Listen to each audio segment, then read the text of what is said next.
Daniel saw this coming.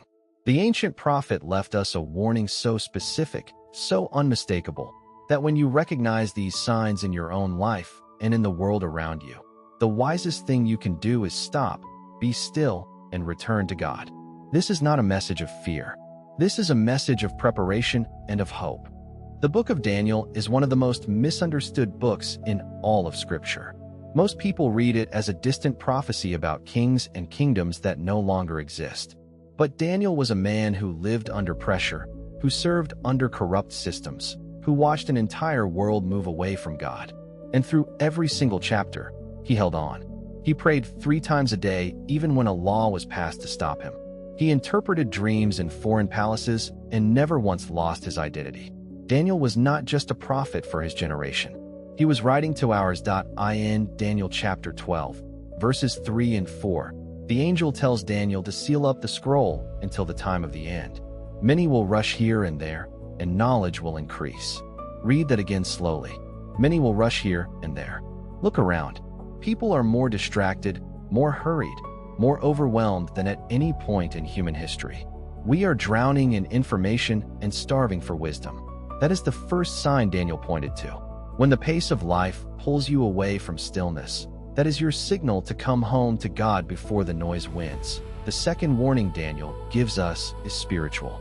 Throughout his book, Daniel describes a creeping pressure to conform. The culture of Babylon did not attack belief with arguments. It offered comfort, status, and belonging. It asked Daniel to simply adapt, to go along, to stop being so different. That same pressure is alive today.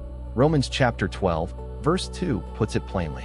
Do not be conformed to this world, but be transformed by the renewing of your mind. Paul and Daniel are saying the same thing across centuries. Conformity is the slow erosion of your soul. When staying home in your faith feels more costly than fitting in, that is the moment to dig deeper, not drift further. Think about a believer you know, maybe even yourself, who slowly stopped reading Scripture not because of a crisis, but because of busyness. The calendar filled up.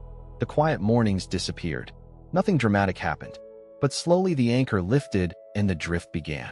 Daniel would recognize that story. He saw it in Babylon. The antidote was not a grand gesture. It was returning to the habit of prayer, returning to the Word, going back home to the presence of God one faithful morning at a time. Here is the application Daniel leaves us with. You do not need to panic when you see these signs. You need to be grounded.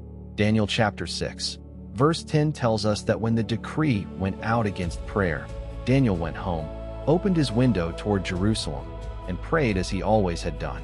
He did not run. He did not hide in fear. He went home to his posture of faithfulness. That is the invitation for you today. Whatever is happening in the world, whatever pressure you are feeling, go home to prayer. Go home to Scripture. Go home to the God who knew your name before the world began.